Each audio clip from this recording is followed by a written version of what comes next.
बिस्मिल्लाहिर्रहमानिर्रहीम। अस्सलाम वालेकुम। हकीकत टीवी साइंस एंड हेल्थ में खुश आमदीद। अब तक का सबसे बड़ा तबाहकुन मामला जो सामने आया है वो बड़ा ही ज़्यादा हैरान कर देने वाला है। अब ईरान ने सीधी सीधी धमकी दी है इजराइल को कि हम आपका डिमोना न्यूक्लियर पूरे का पूरा प्रोग्राम उड़ा देंगे। देखिए, ये सूरत हाल इतनी ज़्यादा खतरनाक है कि नौबत उन्होंने क्या किया है। ईरान इस वक्त कुछ भी कर सकता है। आप उससे कुछ भी उम्मीद लगा लें कि जी वो ये काम कर सकता है, वो सारी चीज़ें कर सकता है जिस तरह की वो लड़ाई लड़ रहा है। स्नेरियो भी ये हुआ है कि उन्होंने कहा है कि अब इसराइल ने असल में बहुत सारी चीज़ें देखी है, गल्फ कंट्रीज फंस गई हैं, सारे देखें। अब वो अमेरिका को कह रहा है कि अपने बूट ग्राउंड्स पर उतारो, फौज उतारो और हुकूमत गिराओ। अवाम तो सड़कों पर नहीं निकली, रिजीम चेंज तो हुआ नहीं है और मिसाइल रुक नहीं रहे, उनके ड्रोन्स रुक नहीं रहे। गल्फ ममालिक के पास अब मिसाइल ख़त्म हो रहे, अमेरिका के पास अपने ख़त्म हो रहे। और ये जो ईरान मुख्तलिफ रोज़ मिसाइल और ड्रोन्स मारता है, उससे अमेरिका के दिए हुए मिसाइल जो इसराइल के पास है, गल्फ कंट्रीज़ के पास है, वो ख़त्म होते जा रहे हैं। अब इसको किसी ना किसी साइड पर लगाना है, तो इस सूरत हाल में वो कह रहे हैं कि अब हमारे पास कोई रास्ता नहीं, हमें एग्रेसिव काम करना पड़ेगा और हमें हर सूरत ईरान में अब हुकूमत गिरानी पड़ेगी। उसके लिए बेशक अमेरिका के फौजी मारे जाएं या जो भी हो, हमें ये काम कुछ ना कुछ करना पड़ेगा। अब इस सूरत हाल में उन्होंने कहा कि गवर्नमेंट गिरा दे, बस और कोई रास्ता नहीं है क्योंकि रुक नहीं रहा मामला और हमारे पास ऑप्शंस लिमिटेड होती जा रही। तो उन्होंने फैसला ये किया है कि गवर्नमेंट गिरा दे। ईरान ने अब कहा है अगर हमारी गवर्नमेंट गिराने की कोशिश की गई किसी भी सूरत, तो हम इजराइल का न्यूक्लियर प्रोग्राम तबाह कर देंगे, डिमोना। और मनाजर उन्होंने जारी किए हुए, उन्होंने कहा है कि जी हम यहाँ से यहाँ पर जाकर गिरा देंगे। कोई ऐसी सूरत हाल नहीं होगी कि जिसमें कोई रियायत दी जाए इजराइल को। तो आप फिर अंदाज़ा कर लें कि अब लड़ाई की नौयत किस लेवल पर चली गई है कि अब ईरान कुछ भी कर सकता है। आपको पता है पिछली दफ़ा क्या सूरत हाल पैदा हुई थी कि इजराइल ने अमेरिका को धमकी दी थी कि अगर तुमने न्यूक्लियर फैसिलिटीज़ पर हमला ना किया तो मैं ईरान पर एटमी हमला कर दूंगा। देखिए, एटमी हमला हुआ तो उसके बाद आप समझ लें फिर सारी ये न्यूक्लियर जंग में चीज़ें बदल जाएगी। फिर ये रुकेगा नहीं, फिर इसमें जाहिर सी बात है रूस भी कूदेगा, जो भी फिर मामलात होंगे और फिर सारी दुनिया इसमें कूद पड़ेगी, ये फिर नहीं रुकेगा। लेकिन अब सूरत हाल ये है कि ईरान ने अब बड़ी स्ट्रेट वार्निंग जारी कर दी है कि हम न्यूक्लियर पावर प्रोग्राम डिमोना इसको मुकम्मल तौर पर उड़ा देंगे और शायद उसके बाद हमारे पास, देखिए अभी किसी को नहीं पता ईरान के पास कोई न्यूक्लियर वॉर हेड्स हैं या नहीं है। दुनिया में अगर कोई मुल्क ईरान को प्रोवाइड कर देता है, क्योंकि मिसाइल तो उनके पास हैं, तो उन्होंने उसके ऊपर से न्यूक्लियर वॉर हेड लगाना है और हमला कर देना है। अब कुछ नहीं पता इस सूरत हाल के अंदर कि क्या उनके पास ये मौजूद हैं, आ गए हैं या नहीं। अब रूस ने, आपको याद होगा, रूस ने इशारा भी दिया था जिस पर ट्रम्प बरस किया था। अब 6000 के करीब रूस के पास न्यूक्लियर हैं वॉरहेड। लेकिन इस सूरत हाल में याद रखिएगा, रूस ना भी दे तो नॉर्थ कोरिया भी दे सकता है, कोई भी मुल्क दे सकता है। तो ये बात आप अच्छी तरह समझ लें कि अब ये जो लड़ाई होने जा रही है ये बड़ी खतरनाक है। अब असल मसला यहाँ पर ये हुआ है कि अब ऑप्शंस खत्म होते जा रहे हैं, लिमिटेड ऑप्शंस हैं सबके पास।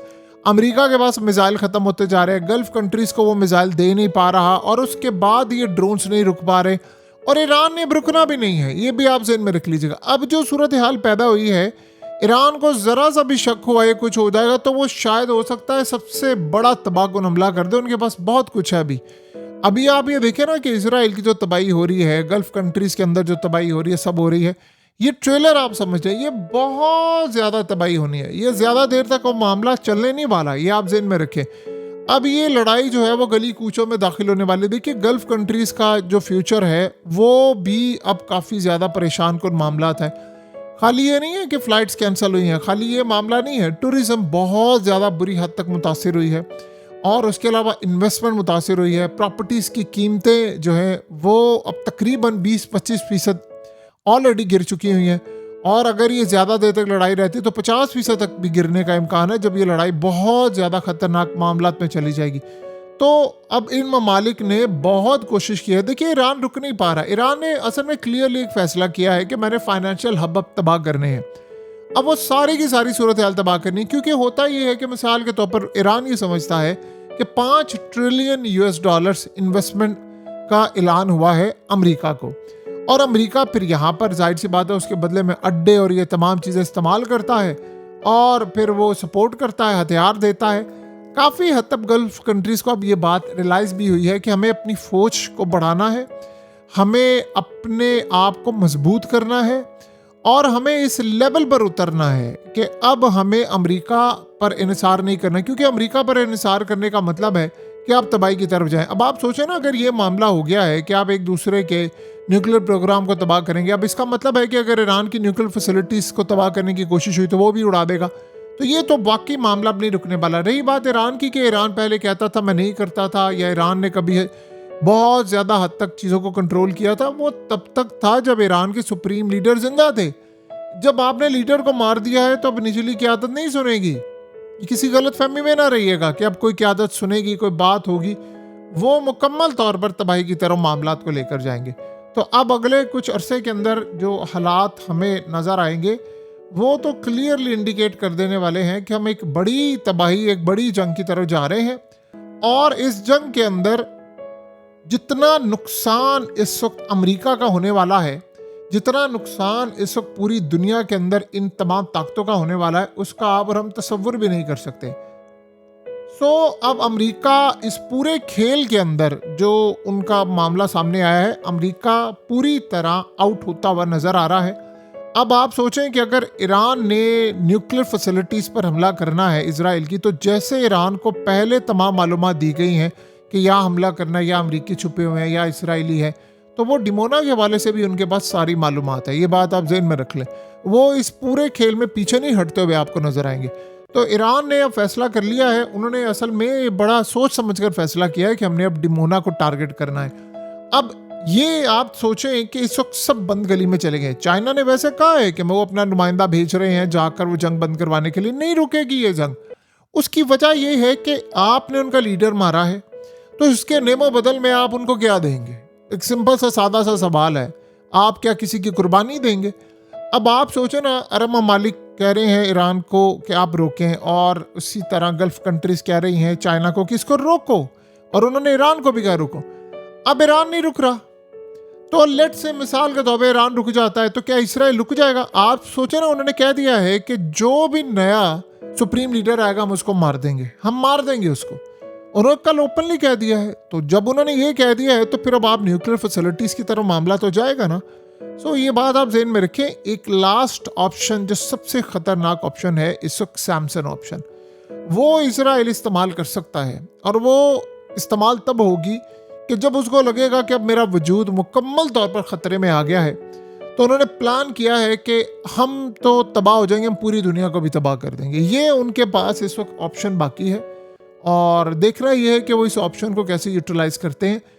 ये आप ज़हन में रख लें। अभी तो ये बात आपको नज़र आ रही है ना कि ईरान गल्फ कंट्रीज़ पर हमला कर रहा है, दीगर जगहों पर हमला कर रहा है, और बहुत ज़्यादा प्रॉब्लम है। आज आप एक बात ज़हन में रख लें कि ईरान अगर इस जंग के अंदर किसी भी वजह से ईरान इस जंग में अगर हार जाता है, तो आप ये सोचें बाकियों का क्या हाल होगा। ये दिफा तो हमने देख लिया ना कि ईरान से नहीं हो पाया, तो क्या अमेरिका इसराइल के खिलाफ दिफा कर पाएगा? एक सीधी सी बात है, क्या वो कर पाएगा? कभी भी नहीं कर पाएगा। तो बताएं फिर बाकी सूरत हाल क्या होगी, कौन बचाएगा? सबको अब ये चीज़ें ज़हन में रखनी है कि ये सब बंद गली में चले गए हैं, सब बंद गली में चले गए हैं। आपने ईरान में कोई क़यादत नहीं छोड़ी जिससे आप बातचीत कर सकते। अब वो उनके मिसाइल तैयार है, खैबर शिकन से लेकर सारे मिसाइल अब डिमोना को हिट करने जा रहे हैं। अब ईरान ने अगर ये फैसला कर लिया है तो अब इसराइल को बड़ा मुहतात होना पड़ेगा। ये वो ईरान नहीं है जो सुप्रीम लीडर आयतुल्लाह अली खामनाई के दौर में था। ये वो वाला अब ईरान नहीं है, ये आउट ऑफ कंट्रोल हुआ। पर हमने ये ऐसा ईरान कभी देखा ही नहीं है। वो लड़े हैं और वो लड़ते जा रहे हैं। अब आने वाले वक्त में हमारे पास ऑप्शंस बड़ी लिमिटेड होती जा रही है। अमेरिका इस वक्त इंडिया पर भी दबाव डाल रहा है कि तुम इस जंग में पार्टिसिपेट करो। और देखिए, अभी तक दो बातें क्लियर नहीं हो पाई दुनिया के अंदर कि जो मोदी ने सिर्फ 2 दिन पहले दौरा किया था, तो जाहिर सी बात है इजराइल का दौरा उन्होंने जो किया था, तो वो तो क्लियरली एक लड़ाई का आगाज़ था कि हम कहाँ पर खड़े हैं और आप कहाँ पर खड़े हैं। तो इंडिया आज नहीं तो कल नहीं तो परसों इस जंग में पार्टिसिपेट करेगा। अब वो डायरेक्ट ईरान से करे या ना करे, बंदरगाहें अपने दे दे, लेकिन वो पाकिस्तान के साथ भी एक जंग करेगा जिसमें इस पूरे खित्ते में जंग छिड़नी है। आपको पता है इसराइल की खाली नजरें ईरान के मिसाइल प्रोग्राम और चीज़ों पर नहीं है, पाकिस्तान पर भी है। तो पाकिस्तान को भी अपने लिए बड़ा खतरा समझता है। तो इंडिया से बढ़कर उसके लिए कौन सी ताकत होगी जो ये काम कर सकेगी। अब देखना ये है कि इसराइल होश के नाखून लेता है या नहीं। वैसे तो उसने कभी ज़िंदगी में कोई अक्लमंदाना फैसला नहीं किया जिससे दुनिया को फ़ायदा हो, लेकिन अब शायद दूसरी जानी से भी सारी रेड लाइंस क्रॉस करने का फैसला हो गया। तो देखते हैं अब आने वाले वक्त में हालात किस तरह जाते हैं। हकीकत टीवी साइंस एंड हेल्थ की इस वीडियो के नीचे कमेंट ज़रूर कीजिए, अपनी राय का इजहार ज़रूर करें और इस वीडियो को हर जगह शेयर करते हुए चैनल को सब्सक्राइब ज़रूर करें।